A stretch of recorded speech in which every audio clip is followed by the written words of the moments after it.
रामनगरकर यांच्या स्मृतीप्रित्यर्थ आयोजित या एकपात्री हास्य महोत्सवामध्ये 11 विनोदी कलाकारांचे एकपात्री विनोदी कार्यक्रम होणार आहेत। या महोत्सवाचे आयोजन साने गुरुजी स्मारक येथे करण्यात आले आहे। या महोत्सवाचे उद्घाटन ज्येष्ठ कलाकार स्वरूप कुमार यांच्या हस्ते करण्यात आले।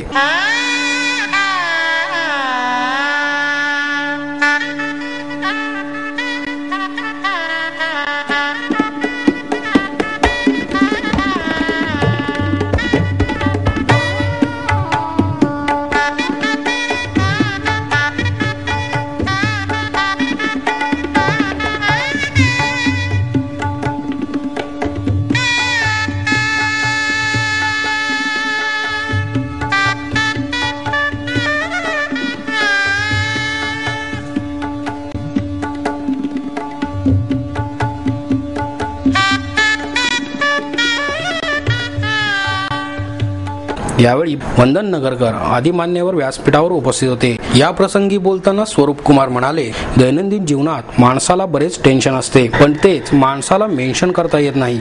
प्रत्येकाने नेहमी हसत राहिले पाहिजे। त्याचा परिणाम आपल्या शरीरावर आणि मनावर होत असतो। हसण्यामुळे मोठमोठे आजार लवकर बरे होतात आणि माणूस दीर्घायू होतो। एक पात्री भूमिका साकार करणे हे अवघड काम असते। एकच व्यक्ती अनेक व्यक्तींचा स्वभाव वेगवेगळ्या पद्धतीने साकारत असतो आणि त्यातूनही प्रेक्षकांना हसवणे खूप मोठे कौशल्य असते, असेही स्वरूप कुमार यांनी सांगितले। नगरकर म्हणाले, सध्याच्या धावपळीच्या जगात, स्पर्धेच्या युगात माणूस आपलेपणा आणि आपले अस्तित्व हरवून जातो। यासाठी एक पात्री कलाकाराची आणि अशा व्यासपीठाची गरज असते। यावेळी वंदन नगरकर यांची रामनगरी आणि बंडा जोशी यांची हास्यपंचमीच्या विनोदांवर प्रेक्षकांनी मनमुराद आनंद घेतला। माझ्या आयुष्यात पण बऱ्याच गमती झाल्या, पण त्याच्यावर एक पुस्तक लिहिलं, रामनगरी। काय पुस्तक गाजलं, 10वीला धडा, 12वीला धडा, एम.ए. ला अख्खं पुस्तक आहे। मी स्वतः 10वी झालोच नाही, तर माझं पुस्तक काय पुढे गेलं। काय करणार, एसएससी बोर्डाचा दरवाजा 3 वेळा ठोठावला, चायलो म्हणलंच नाही। 10वी म्हणजे 12 बलुतेपैकी 1, 11 बलुदार कोण, सोनार, चांभार, शिंपी, लोहार, आम्ही। पण बाकीच्यांचं ठाई ठाई उतर होत नाही, एवढा आमचा ठाई ठाई उतर होतो। बाकीच्यांचं कधी होत नाही, आमचा मात्र ठाई ठाई होतो। कसा बघा, समजा एखाद्या शिंप्यानं एखाद्या गिरायकीची पॅन्ट बिघडवली, टाईट केली म्हणा, लूज केली म्हणा, तर ते गिराईक त्याला शिवे घालताना आम्हाला मध्ये घाला। कसं काय रे, तुला पॅन्ट शिवता नसेल तर ह्याच्यामध्ये कर, आम्हाला मध्ये घाला। राहिले लोकांना करला प्रयोग नव्हतं, बसलो होतो, दारू उडवतो, बायको दारात भाजी घेत होती। त्या भाजीवाल्याचं बायकोचं काय भांडण झालं माहित नाही। भाजीवाला म्हणतो, राहू द्या, 15 वर्ष झाली भाजी विकतोय, ह्याच्यामध्ये करत नाही। आमचं घाई ठेव होतं, मला जायचं तो साताऱ्याला कार्यक्रमाला, मी एसटी धरली सुपरफास्ट। तुम्हाला माहिती सुपरफास्ट म्हणजे सुपरफास्ट, पण त्यावेळी काय झालं माहित नाही, गाडी पळतच नव्हती। माझ्या शेजारचा एक पॅसेंजर होतो, त्याला जरा वेळ पोहोचायचं होतं। मग आपल्या मनात सुख असो दुःख असो, मग आपण कोणातरी बोलून दाखवतो, तो मला बोलून दाखवणार, बोला मला कसं होतं, काय गाडी चालली हो, तर ड्रायव्हर एक हजब आहे। मला वाटलं त्याला सांगावं की तो खरा ड्रायव्हर आहे, मी खरा हजब आहे।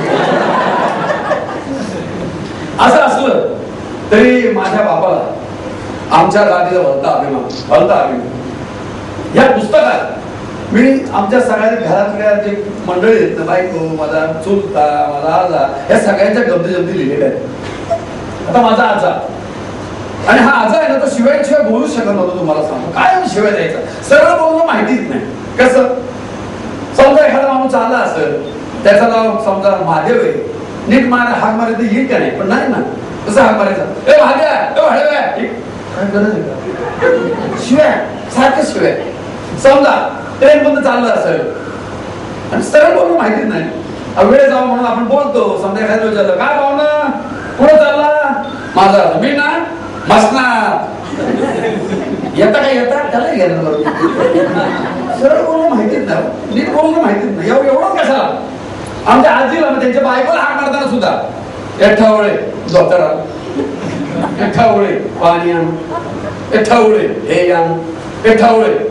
आजीला एवढी सवय झाली, टवळे बोलायचं काम करायचं। आता सगळ्यांसमोर तिला टवळे कसं काय, मग आमचा आता जरा सवय झाला, म्हणलं ऐकलं का, जरा 2-4 कप चहा ना, इकडे झालं तिकडे झालं, इकडे झालं तिकडे झालं, चहा आलाच नाही। जरा वरच्या स्वरात लवकर छान ना. पण इकडे शेवटी पाहुणे म्हणले अहो चहाच काय खबर ताण ताळात गेलो पण येतात तुझ्या अगं खवा धरून सांगतो मी छान छान छानला काय झालं हा पाहुणे आठवण करत लहान वाढून तुला आजी म्हणली अहो एवढं चिडताय कशाला चहाचं गावाचाच तयार आहे आमचा असं म्हणा तयार आहे मांडलं का नाही तुम्ही टवळी पुढे बोलणार. जगातल्या अनेक देशातल्या मोटारी होत्या. पुण्यातला आमचा एक मित्र प्रदर्शन बघायला गेला. जपानी कंपनीच्या स्टॉलवर गेला. तिथे एक जपानी इंजिनियर बसला होता. याने विचारलं तुमचं नाव काय. आता जपानी लोकांची नाव विचित्र असतात. तो म्हणाला माझं नाव हाका नको मारू. परवा एक जपानी डॉक्टर माझ्या ओळखीचे झाले. त्यांचं नाव होतं टोचुका सुई. आपल्याकडे डॉक्टर विचारत नाही सुई मारून मोकळे होतं. तर त्या इंजिनियर नव्हता हाका नको मारू यांनी त्याला हाक मारून बोलू. म्हणाला लेटेस्ट गाडी दाखवा. तो म्हणला साहेब ही गाडी नवीन आहे. म्हणा गाडीत विशेष काय. अहो पुण्यातला मित्र घेणं नाही देणं नाही चौकशा फार. गाडीचं स्पेशल काय. तुम्हाला ही गाडी आहे ना कॉम्प्युटराइज्ड आहे म्हणजे ऑटोमॅटिक चालते ड्रायव्हिंग यायची गरज नाही. म्हणजे तोंडाने ऑर्डर द्यायची त्याप्रमाणे गाडी चालते. म्हणजे कशी म्हणजे गाडीत बसायचं स्टार्ट म्हणायचं की इंजिन सुरू होतं. म्हणजे जपानी भाषेत शब्द आहे. चल म्हणायचं असलं आम्ही म्हणतो हुश. हुश म्हणलं की 50 मैल वेगानं गाडी पळायला लागते. म्हणून आणखीन वेग वाढवायचं असला की 2 हुश म्हणायचं. 100 मैल वेग 3 हुश म्हणलं 150 मैल वेग. बरं म्हणा गाडी थांबवायची कशी. म्हणा सोपं आहे. स्टॉप म्हणायचं की गाडी असेल तिथं कचकन थांबणार. आमचा मित्र म्हटला सोपं आहे ड्रायव्हिंग यायची गरज नाही मी जरा चालवून बघू का म्हणा. बघा ना म्हणलं नवी कोरी गाडी.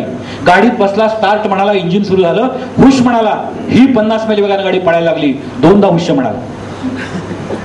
100 मैल वेग गाठला. 3 हुश म्हणाला. 150 मैल वेग गाठला. अहो भरधाव वेगात गाडी सोडली. अहो सोडली नेमकी कात्रज घाटामध्ये नेली.